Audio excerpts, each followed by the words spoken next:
How to schedule a reel on Instagram. Hey everyone, welcome back to Tech Talks. Today I'm going to tell you how we can schedule a reel on Instagram.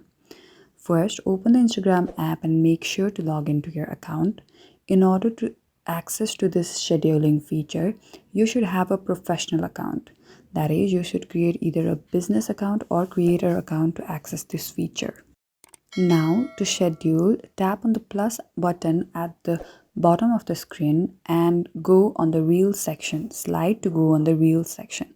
Now, tap on the content that you want to upload. Here, you can add in the music or add text to edit the video. After you have completed the editing, hit next. Now, write in the caption, tag people at location, and after you're done with everything, scroll down to find more options. There you can see schedule this reel. Toggle the option and you can schedule the reel to whenever you like.